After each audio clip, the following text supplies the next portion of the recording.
And now I'm going to start our presentation. Our first resident artist who will speak is our first year resident artist, Alvaro Villa, and I will turn it over to Alvaro to present.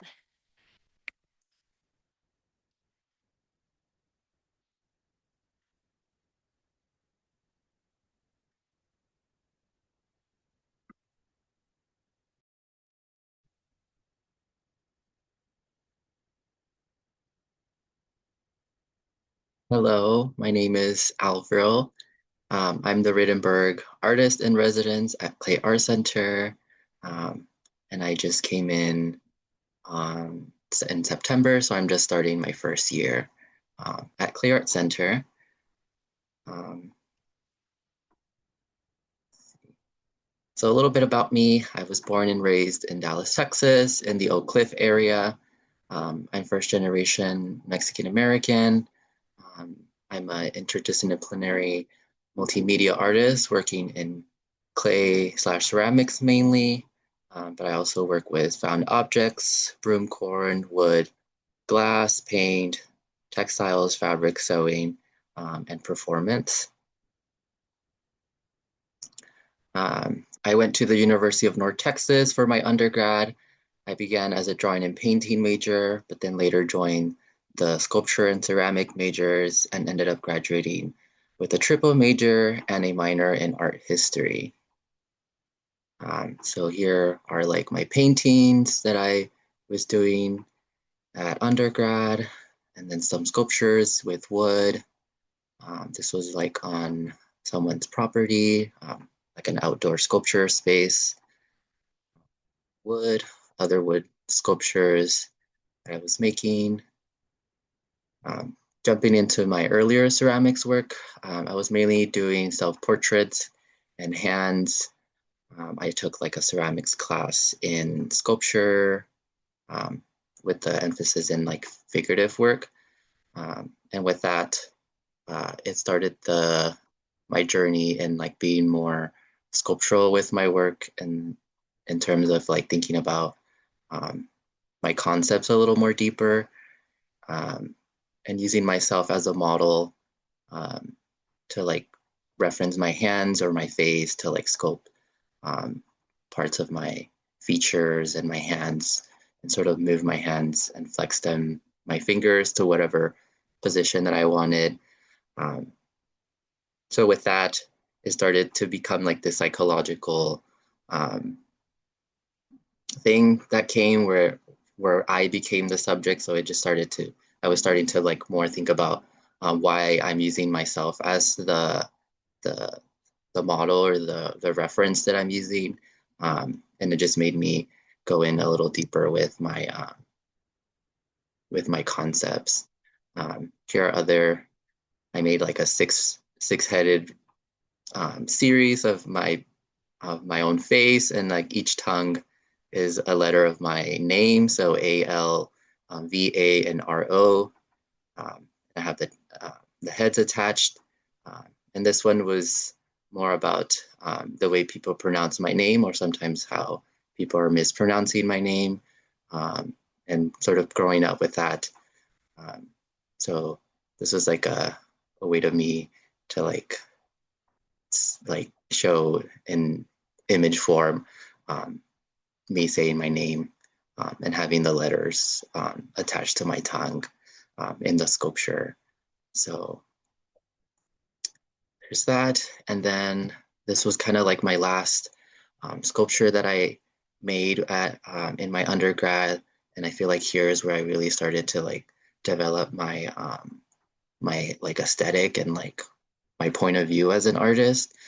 So bringing in memory, um, and this is mostly for me um, growing up wanting to have like a sewing machine and never having one growing up. So like um, being being a hand sewer was like the option um, that I like had with sewing. So I thought about how like the sewing machine looks like an arm coming out from the table, and then kind of making it my own by uh, literally sculpting a hand at the end of the sewing machine where the sewing happens, just to emphasize this like um, machine, like me being the machine and having to like hand sew everything growing up, and not having a sewing machine, but like still wanting the desire to one day have a sewing machine. So that's what my how this piece sort of came about, and also with my using the wood in a found object, also imposing my name.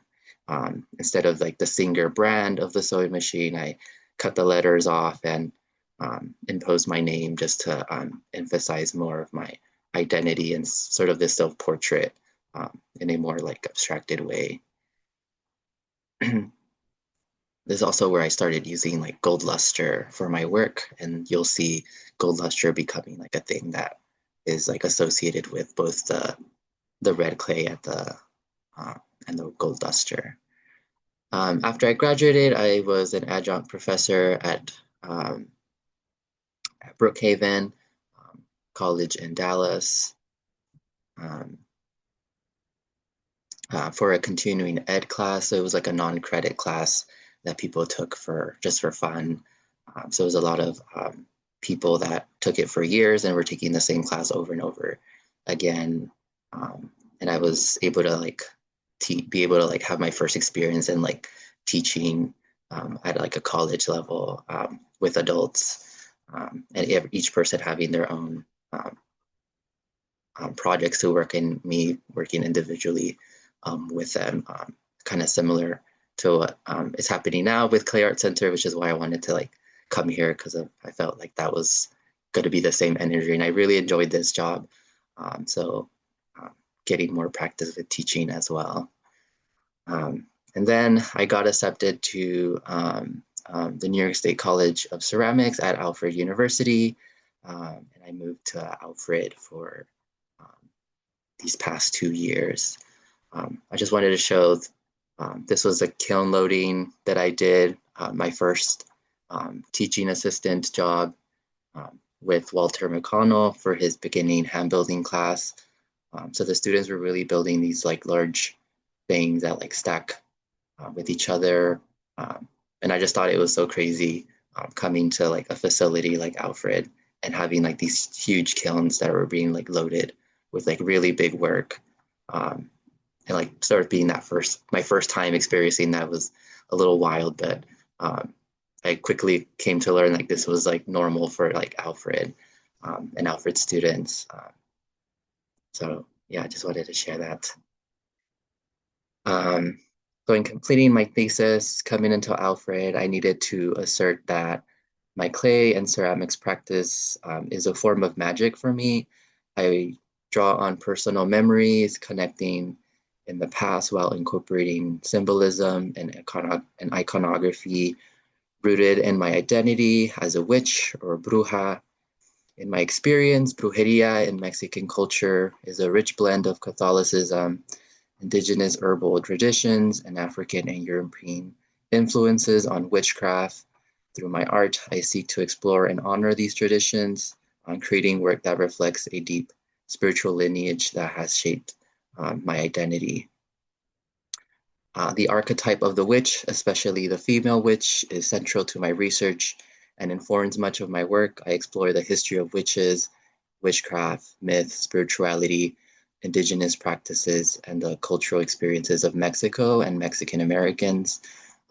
This research is both personal and collective, as I examine how these histories intersect with my own experiences and the broader cultural narrative surrounding witchcraft. I see the witch as a figure of power, transformation, and resistance, one who reclaims knowledge, healing, and agency in a world that often seeks to suppress these forces. Clay for me embodies the essence of magic. It allows me to work with the four elements, earth, water, air, fire, while channeling spirituality. My practice is deeply meditative and cathartic as I craft ceramic sculptures and expand into mixed media. This process transforms my energy, beliefs, and ideas about witchcraft, brujeria, ritual, astrology, tarot, and personal experiences into tangible realities. Through the physical act of shaping clay, I engage in the alchemical process where raw material becomes something sacred, changed from intention, charged with intention and meaning. Um, Hands hold deep significance in my art, not just as tools for creating, but as tools for healing. In our community, curanderas are akin to the neighborhood witches, spiritual figures who mend the spirit as the body. Their practices blend herbal medicine, prayer, and ritual, offering holistic care that connects the physical and the metaphysical. In my work, I see hands as conduits of this energy, shaping, mending, and channeling intention into material form. Um, so growing up, my mom would take us to her healer friends who perform smoke and herbal cleansings over our bodies using sweeping motions. These rituals were meant to cleanse our spirit and body of negative energy and blockages. In our home, we also practice cleansing in a more domestic sense, sweeping the floors and spaces to clear away the old and make room for fresh energy and new beginnings. This connection between the physical act of cleaning and the spiritual act of clearing energy is something I carry into my work. Inspired by these gestures, I created brooms with ceramic handles and broom corn attached to the ends. The ceramic handles are adorned with symbols and paintings, hands, moons, hourglasses, rosemary, rue, and more. These embellishments infuse the brooms with the energy and meanings of these symbols. Cleaning can become a meditative practice, a way to declutter both physically and mentally. Um, the broom, often stereotypically associated with witches, carries domestic symbolism as a tool for women's work in the home. In my work, the broom becomes a tool for cleaning, sweeping, healing, protecting, and cleansing. The hourglass, a simple technology that measures time, complements the broom. Together, they convey the passage of time through the act of sweeping. In an installation, I painted the floor with moon phases, starting with a new moon, rising to the full, and returning to the new moon. The phases of the moon, like the hourglass, also measure time, being ritualistic significance to the space. The paint on the floor serves as a magical sigil, harnessing and charging the room with intention. And I have more photos. This is kind of where I brought more my painting background back into my ceramic work in a different way that I was doing before, in a more geometric sense. Um, so in the summer of 2024, I discovered and watched the movie titled La Montaña Sagrada, which means the Holy Mountain, by Alejandro Jodorowsky, and felt inspired by the dream-like surreal visuals of a lot of the rooms in the film. So here are just screenshots from the movie where I really felt inspired by it. Also, artist Jesse Bransford, his piece on the Fourth Pyramid was a really good reference that I used as an artist, and I was able to connect with him and talk to him during my time at Alfred, where I was able to do studio, like a virtual Zoom studio visit with him to get his advice on these types of works from the floor and then just like in general. So that was really exciting for me. Um, so this is my thesis setup again. I was inspired by the pyramids of Teotihuacan and the square footprint of that, of those pyramids. The moon cycle is in the center to symbolize the passage of time. The audience wore shoes covers or took their shoes off to protect the floor paintings. It also served as a way for audiences to navigate the space differently in a more grounded manner and be within the space that feels ceremonial and sacred. As an artist in which I wanted to create a space that felt like a spiritual maker space where the magic and imagination creation is made and downloaded.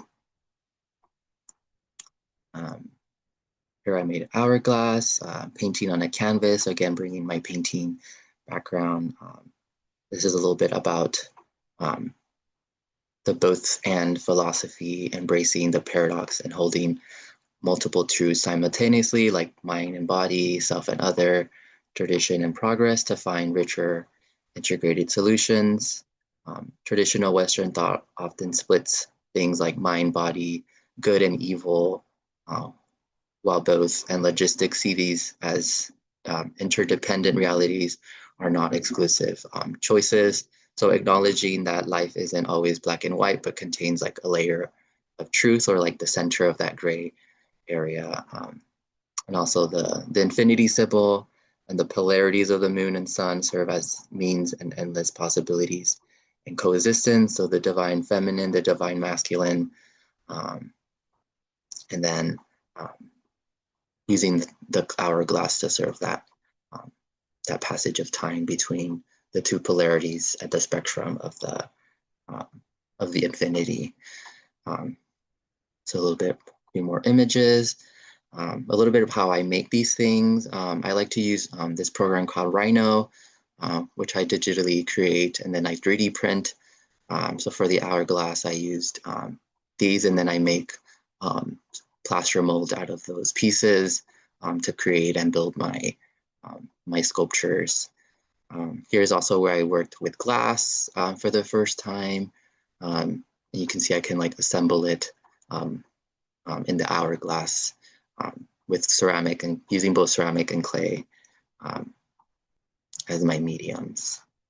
Here's my friend Charlie helping me make the hourglass, and then later I joined a glass blowing class where I was able to learn and make the glass shape myself using the jarrito bottles. Again, bringing back some of that Mexican culture into my work, and also jarritos means like a pitcher, and the image is also of a clay object on the bottle. So it was kind of like a neat way to like kind of bring all of that together. I also use plasticine to make like even more details in my work. And then again, using plaster to make a cast of that so that I can like keep repeating that process over and over again and have that same detail repeated in my pieces. Um, and then here's me um, making the broom. So I also work with the broom corn to make um, the brooms as well. Here's a sculpture that I made with again using the the female image and figure in a strong sense, and then also bringing the broom again into that, which inspired this piece, which is the one that I use. So inspired by the rifle, again using like the idea of power and sacredness and cleansing and protection to further sort of and symbolize my thing.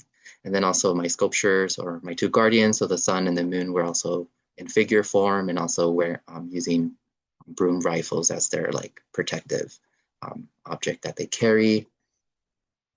Here I have an iron that I made out of ceramics, and also creating the tables out of wood.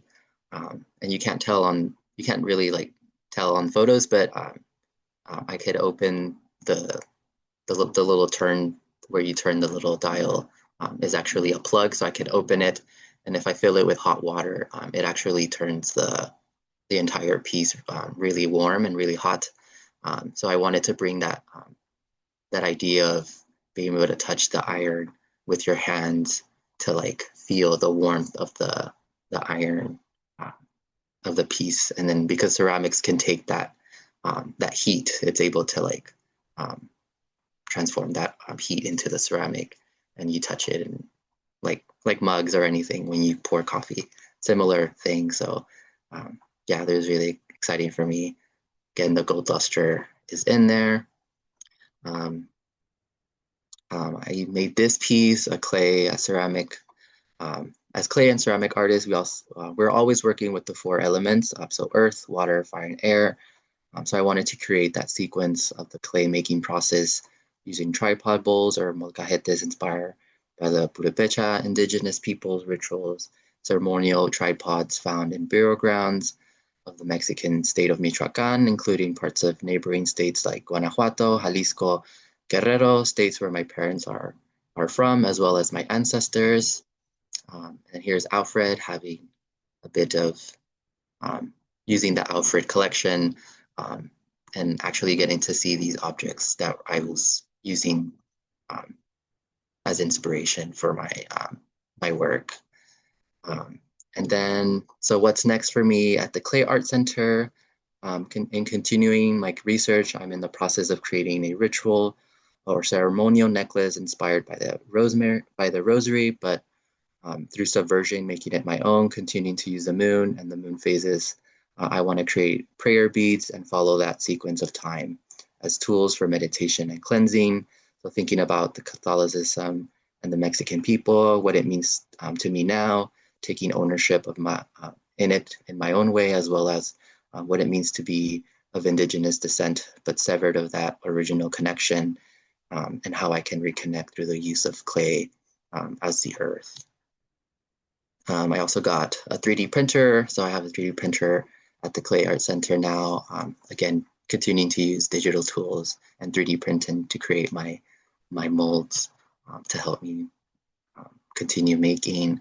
And recently, I won an award for mixed media at the James Renwick Alliance for Crafts. It's called the Chrysalis Awardee. So I just wanted to share um, what I've been up to more in a more recent sense, but that's basically it. And that's my cat, Luna. So thank you. Thank you. That was wonderful. And just I didn't get a chance to tell everybody, but at the end we will have a chance for a Q&A, so you can put any questions that you have in the chat um, throughout the presentation. Next, I'd like to welcome Steph Perez, who is our Westchester Community Foundation Fellow. Uh, Welcome, Steph. Thank you, Emily. Let me just share my screen. Okay.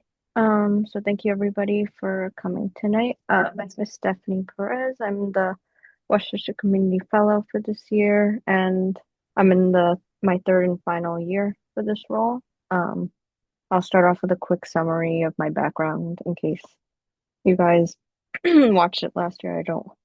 I want to be too redundant. And then I'll show stuff from my first show that we did during the summer, and I'll talk about my process with that a little bit. So originally I'm from the Bronx.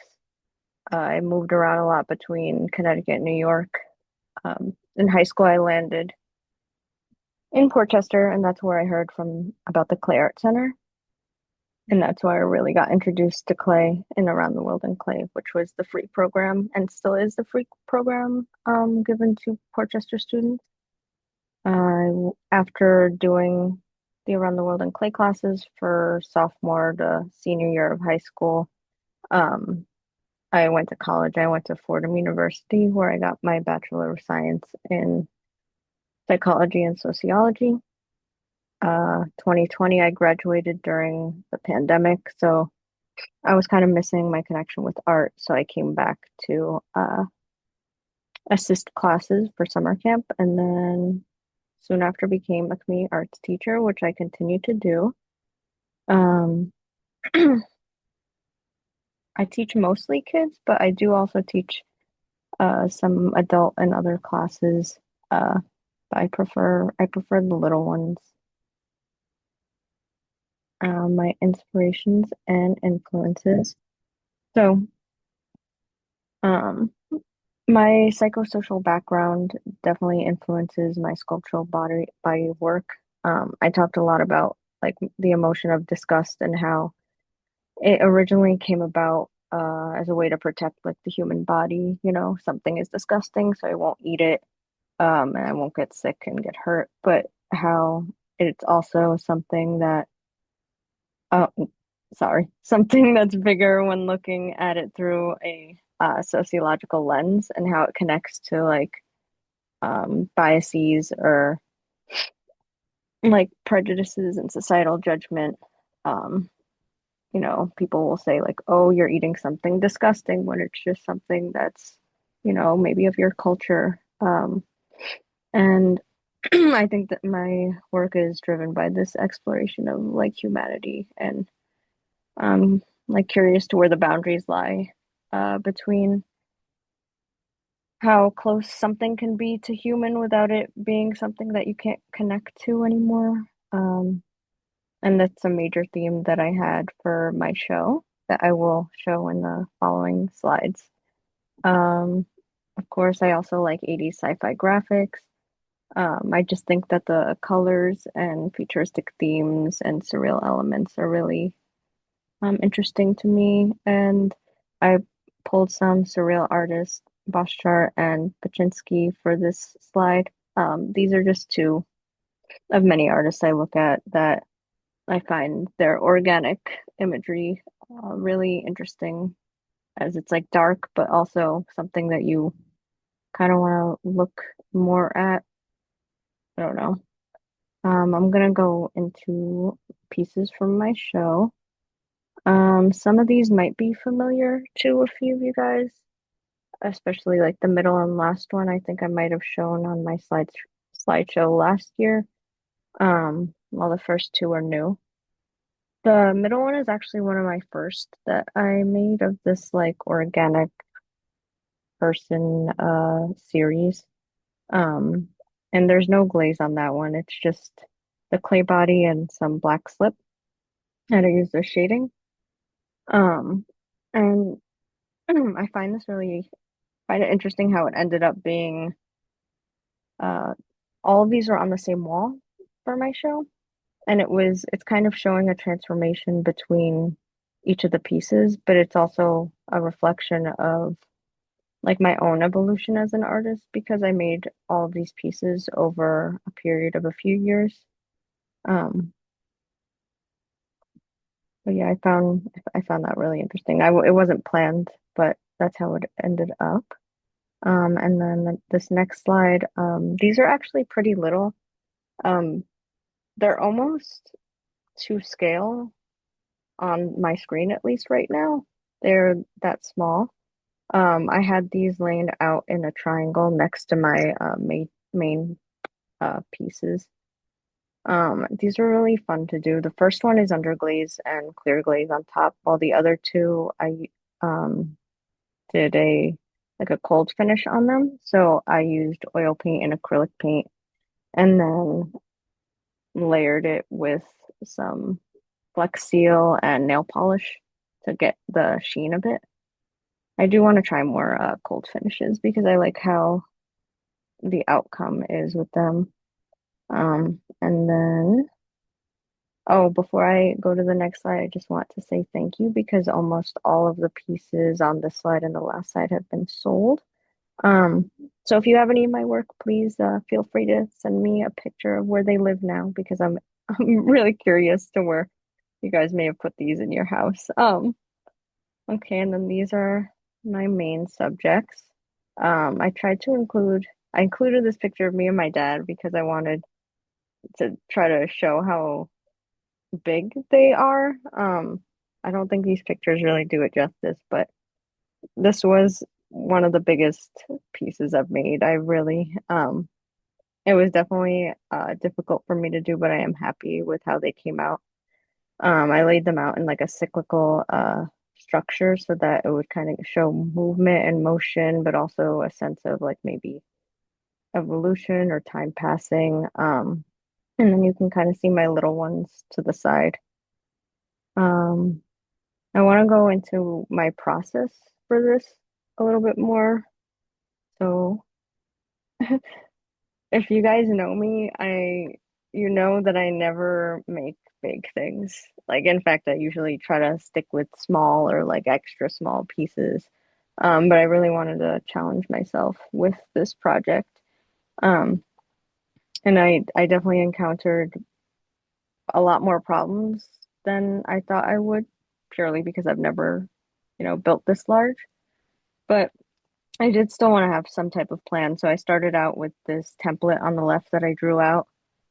Um, and then I printed it, which ended up being a bigger problem than I thought it would be. I thought I could just print it and tape the pieces together, but my printer kept changing the sizes of like my drawing and adding borders that I didn't have. I ended up having to like get some app that I was able to actually print from directly and then glue all the pieces together. Um, Once I had that, I'm got like a big piece of paper so I could make individual templates of each of these pieces to use. And so that top right picture is I rolled out a slab, cut it to the shape of the template, and then used the template again with so these like orbs on the bottom right picture are actually my failed pinch pot attempt. When I make all these pieces smaller, I use pinch pots to attach, to get the shapes and everything. But I did not work on a large scale. So I kept the pinch pots that I made, closed them up and used them as a mold instead. So I placed them on all the sides where I wanted it to, get rounded out. And then I rolled out big slabs and covered those orbs to get the shape, and then attached the two slabs together when it got a little bit stiffer. And yes, this was probably as difficult as you thought it would be. I did need to get help to flip the top part onto the base for a lot of them, because I tried a few times and they broke in half, but that's okay. After I got all of those together, I of course had to keep making sure that they fit how I wanted to. Um, this was this is on the floor of the toy studio. My table was not big enough to lay them all out properly. Um, Sally took these pictures, so thank you, Sally. And I had to label all of the edges to make sure that I remembered which side goes where and which pieces face outward, so that I'd be able to put the faces and textures in the places that I originally planned to. Um, and this was actually, it's not shown, but there was a lot of failed attempts before this where they didn't fit, or I accidentally dried them out too fast, or I tried to rehydrate them too fast and they collapsed in on themselves. I think that was definitely one of my biggest challenges, trying to get them all to be the same consistency, but also trying to get them all to dry out properly. I let one piece dry out like naturally, and it took around 2.5 weeks. Um, so unfortunately, I did have to like speed up the drying by using a fan for the rest of the pieces, which if I were to do something like this again, I would definitely account a lot more time for the purely just the drying process, because big things really take a lot longer to dry than you expect them to. And then once I had those like forms without any faces, I made the faces separate, added them on, and added all of the textures and folds very tediously. This picture on the left was my middle piece, and it's a lot more dry than the piece on the right, um, which I ended up having to put like little pieces of like paper towel in certain areas that were thinner so that they wouldn't dry out too fast. Um, and then once I finally finished doing all of the underglazing, glazing, and getting the pieces through the kiln, it was time to lay everything out. And I needed a lot of help with this part. Uh, I think these pictures really show like the scale of everything a lot better. But yeah, I got help from Regina, my friends, Sally, not shown in these pictures, but a lot of it was.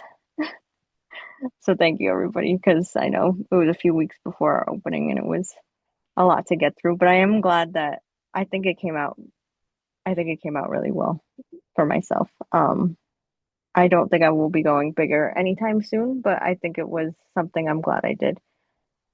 But anyway, besides that, I'm gonna go through and show some other stuff I've been doing this year. I've been focusing a lot on different types of surface design and techniques. This was from Christine's class, The Amazing Glazing. So I wanted to show my three before pictures. So a lot of these glazes will like expand or move and change. Obviously, I've never worked with them before. So this is what they looked like before. After they looked completely different. The first piece on the left did get stuck to somebody's cup, so I'm sorry. I did rip it off for this photo. And my skull head piece in the middle, I do really apologize for all of your pieces. I did not know it was going to grow that large.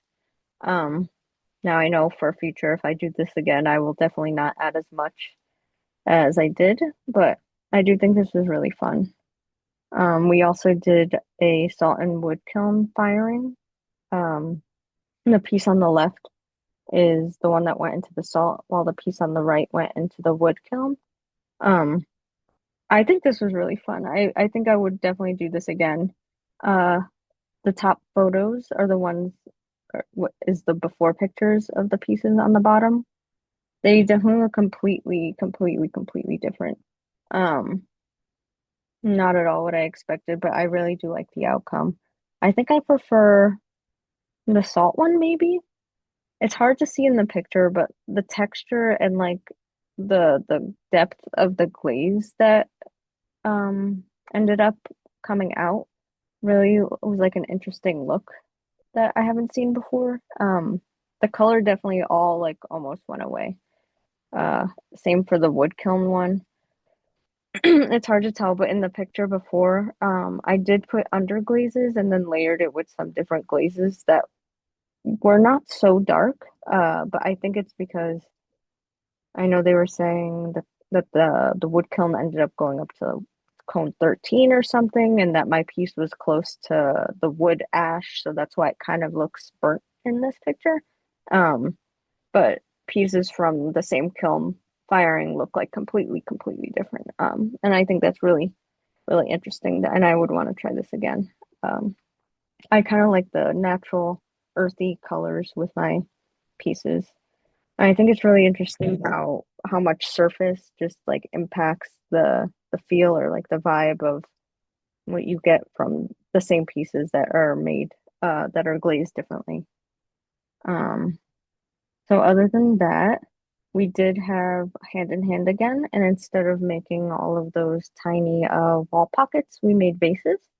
And I tried to get at least the top three made. I kind of did something similar, like how I glazed my cups from last time.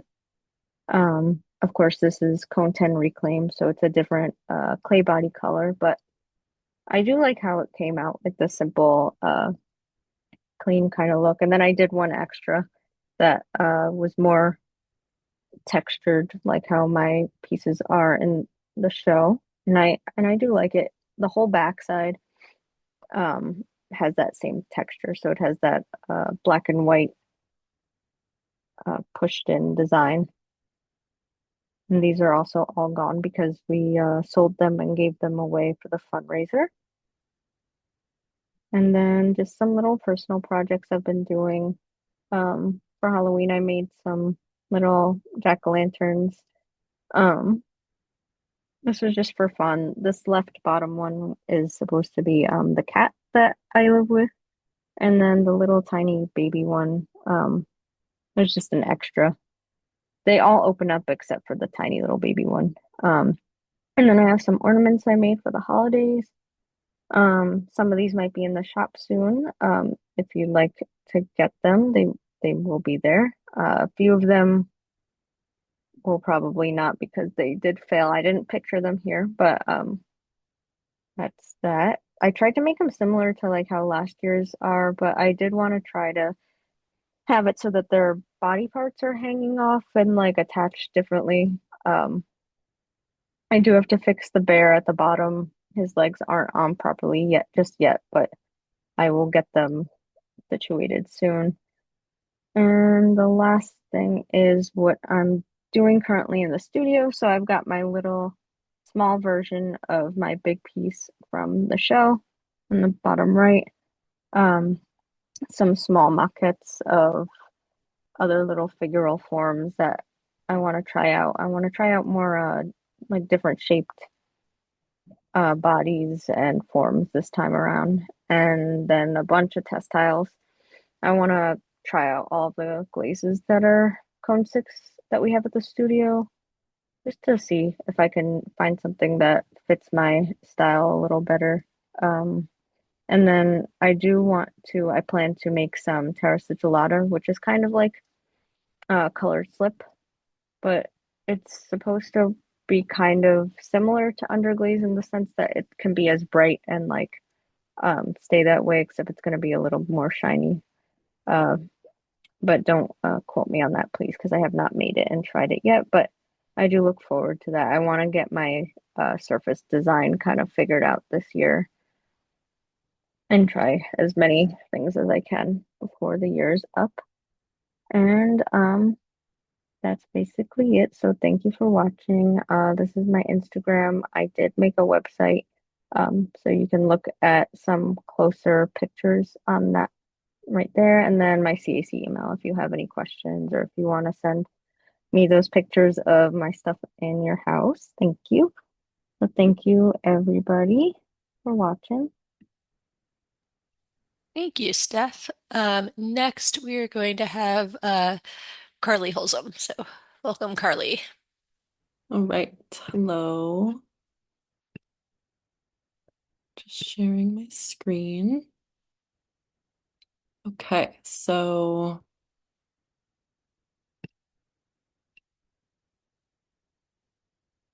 I'm Carley Holzem. I'm a second year resident here at Clay Art Center. I grew up in Mosinee, Wisconsin, a very small town, and I got my BFA in ceramics at the University of Wisconsin-Stout in Menominee, Wisconsin. And then after that, I went to Northern Clay Center for a year-long residency, and then now I'm here for 2 years. So that's great. New York has been wonderful. So this is the show that me, Christine, and Steph all had last year. This is our residency exhibition. Mine was titled The Sunroom. I'm primarily a functional potter, but I also make ceramic furniture and wall hangings. The ideas behind the sunroom was to create a space with my ceramics that felt inviting and warm, like a safe space, like one's home. The mud wall pictured on the left represents community, specifically my queer community. The middle image has my ceramic drawings of queer women and a couple of tables that I made. The third image on the right displays pouring vessels and other pots you would find in the home. So starting with the coffee pour over and creamer and sugar set.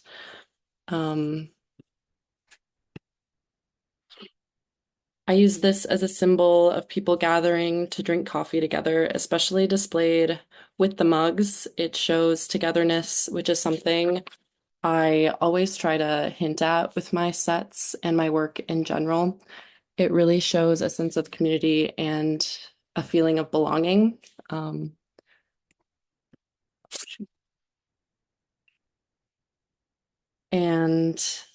the next little wall, this is my tables. So I placed a vase on one and a jar on another. I wanted to make tables because of their significance in the home and their purpose of displaying and holding objects. I find that they're a very interesting form to make as well. So I threw the legs in like 3 or 4 sections, and then the top of the table was thrown in 2 sections. So it was all thrown, which I'm planning on changing, because I want to make the process a little bit more easier for me so that I can make them in multiples and have them be more functional. And then above the tables were a collection of my drawings. They're meant to look like photographs framed on the wall. Pictured is a storyline starting with buying you flowers, bike ride, home, at peace. I like to connect the drawings to everyday life and how it looks to live a normal, happy, queer life. And I like to portray just like these normal characters doing everyday things. Um, the last wall was a culmination of many different vessels, pouring vessels, cups, bowls, and other special items that you would find in your home. This is an olive oil and vinegar set. They're just little ewers. I love making little ewers. Any chance that I can, I will. They're very fun to make. Functional pottery is so innately connected to everyday life and the home. So my work is overall a representation of that as functional pottery is in general. I feel like you hear that often. How to make your day a little more special, like grab your favorite mug. I like to use that as a reason to continue to make, just making life a little more special. Um, Other than that, other than making my own work in the gallery, I've been teaching a lot. So here's some demos from my throwing classes. Right now, I'm teaching a beginner throwing class, an all levels throwing class, and a thrown and altered. So on the left is a little creamer and sugar jar with my thrown and altered class. The middle is the flower pot and a couple of lanterns.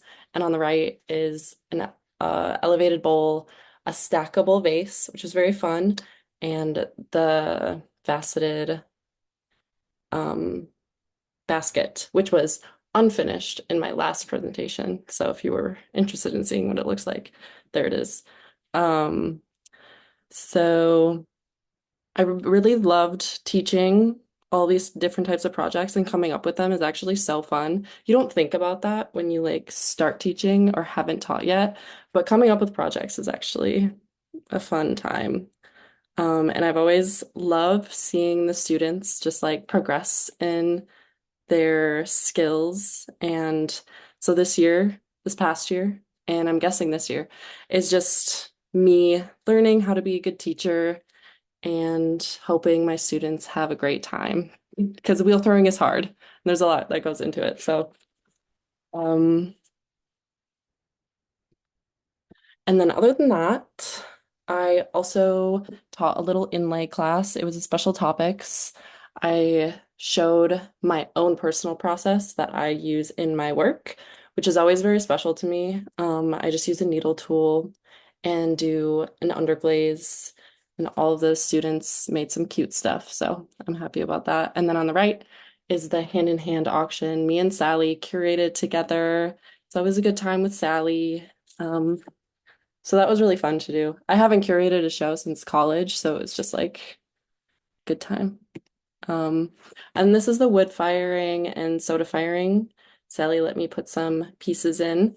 Um, so the wood fire mug is on the left. It kind of looks like it came straight out of the toaster, which is really nice. So I've never seen my work in these kind of firings actually. So I'm definitely planning on doing this again and creating maybe like another body of work just in this kind of realm. And the soda fire bowl, I just used Tomoku and it turned like this really beautiful olivey color. But the wood fire mug is just raw clay with some flashing slip. So I like keeping it simple. Um, and then within my own studio, I've been working on throwing larger sectional vases. So I've actually not done this before well, a little bit, but this is the first time I've thrown large things in a while. So, and I'm using them as a canvas for my drawings. So it's a way for me to connect my pottery and my drawings, which is actually harder than you'd think. So I really enjoy how the images wrap around the voluminous shape of the vessel. It kind of changes the drawing and makes it more gestural and has some nice movement. So you have to like walk around the pot and you see like a story or a scene happening.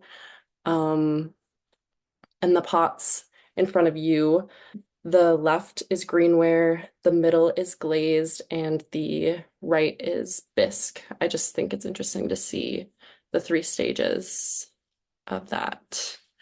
And then on a smaller scale, which I personally think was a little better, this one's called Flowers for Her, and it's a pot. You can see the front and the back of the vase. So the flowers on the back in the vase are the flowers that she's holding in her hands. So it still kind of tells a story of something that's happening, but it's all very vague. I like my images to feel more of in the moment. And I especially like this one because there's a pot on a pot, and there's just a really long history of potters decorating their pots with pots. So, um, definitely one of my favorites. And then I'm also drawing on mugs. First time, just crazy. With these, I'm fragmenting the images though, so that her top half is on one side and her bottom half, which you can't see, but she's holding like a bag, is on the other. Um, so I'm also making replicas of only these on multiple mugs, which is kind of a reference to printmaking and also just a reference to repetition of making functional wear in general. That's how I work, that's how my brain works, and I like to continue that trend. Overall, though, these people I draw are characters and shows people's identity, and I like the viewers to see them, see ourselves in them, and kind of relate to them or just have, see the characters, see if you relate or not. And then my last project, this is a pitcher with tumblers and a tray. This is just another way that I'm displaying community and how it is practiced through sharing together. So I'm very excited to glaze this one. I'm planning on having it be very colorful. So um, that is all. Thank you guys for listening. My Instagram is Carley Holzem's Pots if you're interested. And then if you have any questions, my email is carly@clayartcenter.org. Um, thank you. Thank you. Just a reminder to everybody, if you have any questions, we will have a little bit of time at the end for Q&A. But now I'd like to welcome our final speaker, Christine Raposas.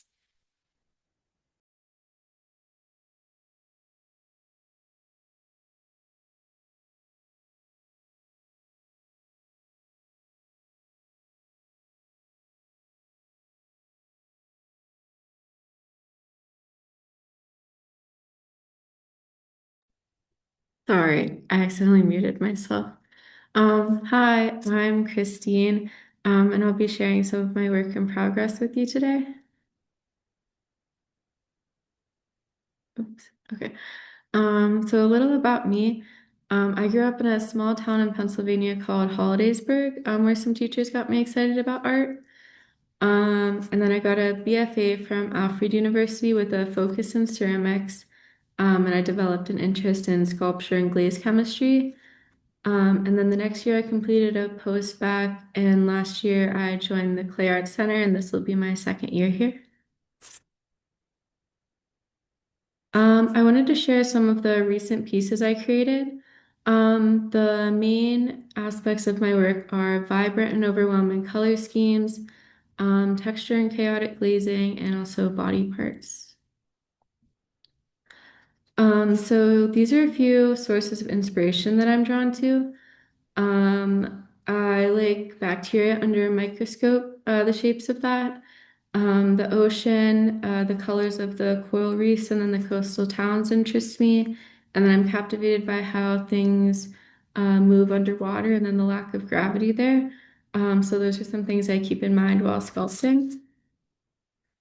Um, so then my show that I did with Carly and Steph, mine was called Opposable Thumbs. So it prioritized atmosphere as well as the pieces. I wanted to create a cohesive environment that mirrored the chaos of my pieces. So it included a range of textures and then a slightly different color palette. The installation of my show was a huge part of it. I went back and forth a lot with the exact color of the walls. I had previously done a show with pink walls, and I wanted to add in a little bit more complexity.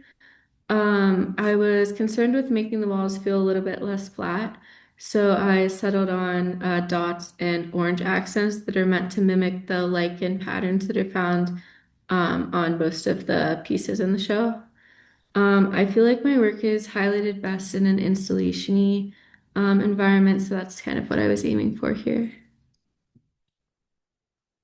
All Hands on Deck is the piece that gave me the idea to add the lichen pattern to the walls. I wanted to bring all of the little pieces together into like one bigger piece. So I think the movement and the flowingness of the pattern kind of brought them together and then added some oceany elements back into the show. And then I also wanted to walk through the process of building one of the pieces. So this is called finger painting. I coil built the shape and then I left the coils kind of unblended and added like a messy texture. And that helped the glazes look a little bit more chaotic and just like a different effect than usual. So I'll probably do that again in the future too. And then these are a few more of my favorite pieces from the show. The one on the left is called When Life Gives You Fingers. And one of my goals coming here was to build a little bit bigger. So this is the biggest one in the show. And then the one on the right is probably my favorite with the glaze that's in the show. And I liked it because it looked kind of like lavy and melty and corally. And then the inspiration behind the show's title is a guinea pig named Meatball. Um, he's unhinged and kind of zesty.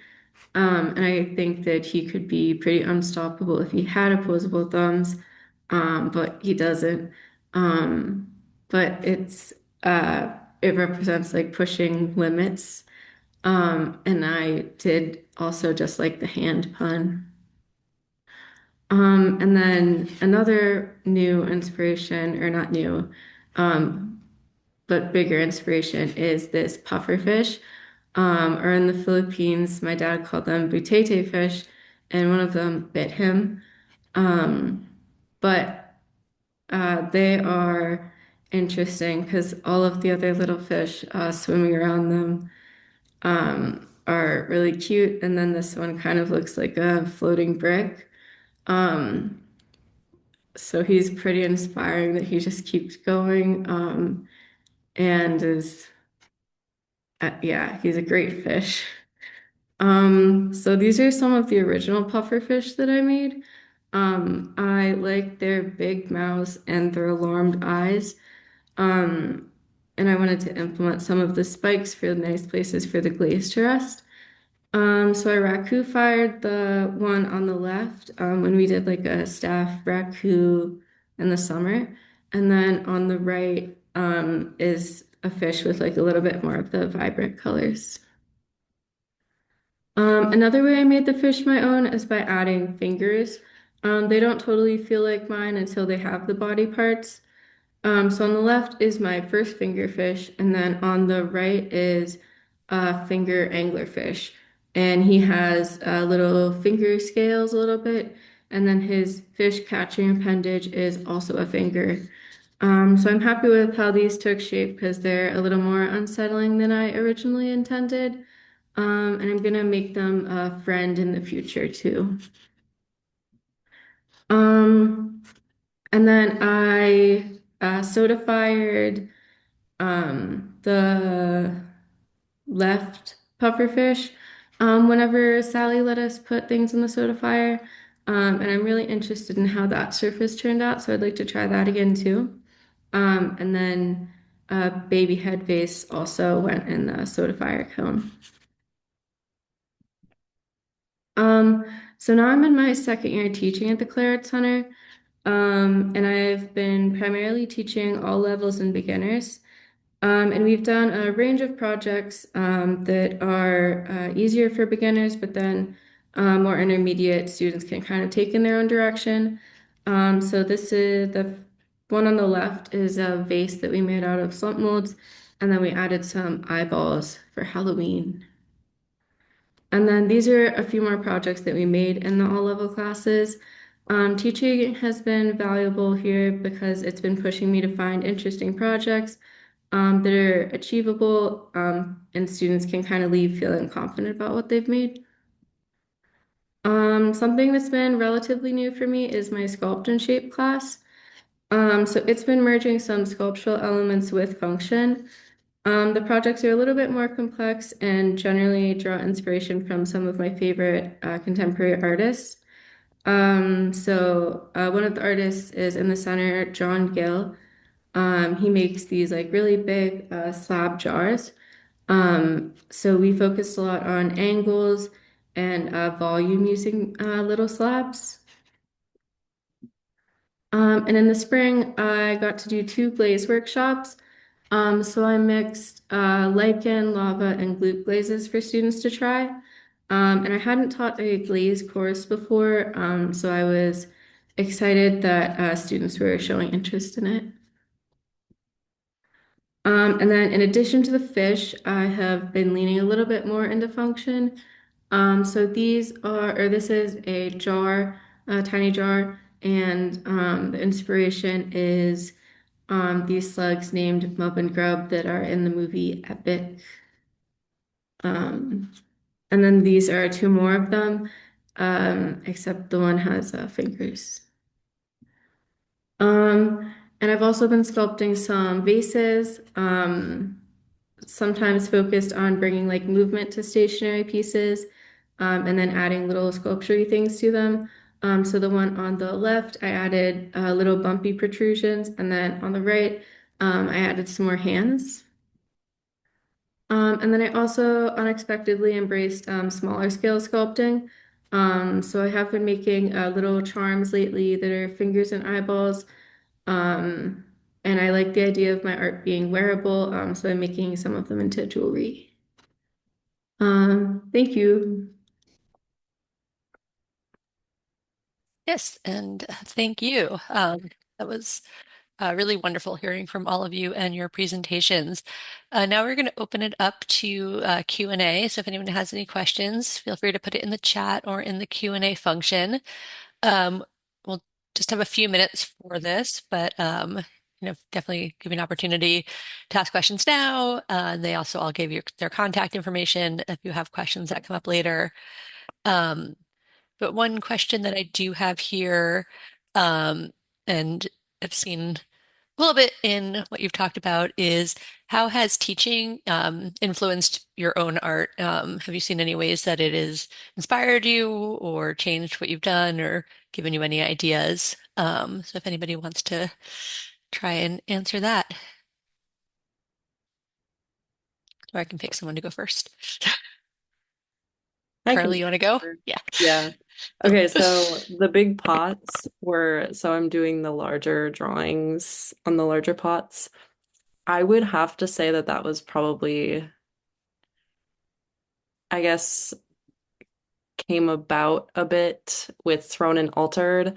Everyone was like, we want to throw big. We want to throw big. And I was like, I'm not great at throwing big, but like I can. And so like teaching that, it kind of like lit a fire under me. So now I'm throwing a little bit. I'm pushing larger pots and trying new things. Yeah. Anybody else want to answer that? I have added like a little bit more function into my work recently, because the classes I'm teaching have been pretty functional. So that's kind of been like drifting over into my stuff too.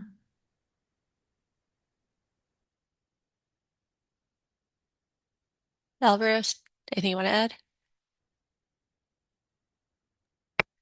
I think for me, there's like a maybe like a challenge of because I'm very like multi-disciplinary, so like in my mind, I want to use like I want to use other materials. So I'm thinking about like ways to like just be ceramics in my teaching for this session. But I think maybe the next session, I'm gonna see if I can maybe come up with like a middle, um, a medium where I can like encourage students to see if they can bring an object that they could use to incorporate with like their clay thing. So I think I'm excited to like implement that when it comes to teaching um, that area.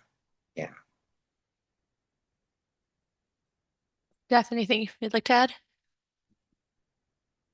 I just feel like I'm constantly learning from the kids. Uh, I teach the Around the World in Clay program, which I've taught for a few years now. And a lot of times the students will be returning students. So I always have to like learn more about pottery from different cultures and places around the world. Um, and not just pottery, other art types, and then, make that into a ceramics project for them.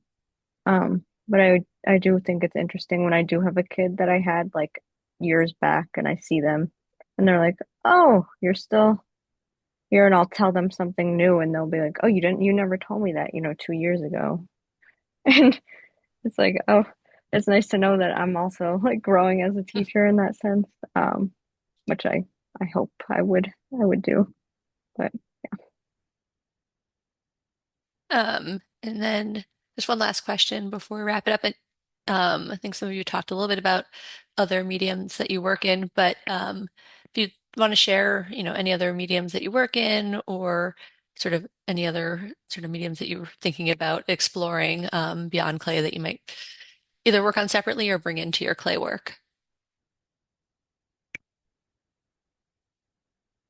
I'm gonna have Alvaro go first because you were definitely always working lots of mediums, it looks like.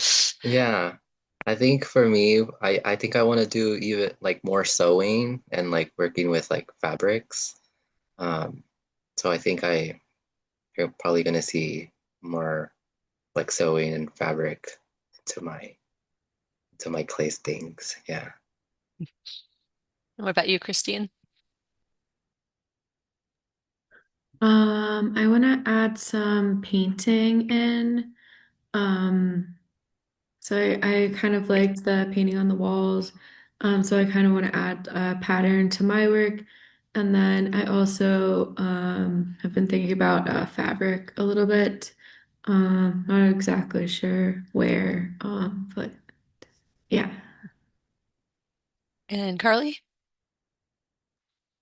Yeah, so um mostly it's drawing. So in like the springtime when it was starting to get colder, I started drawing Westchester and just like going around Portchester and Greenwich and wherever I could find and just like drawing the cityscape or just like boats and things.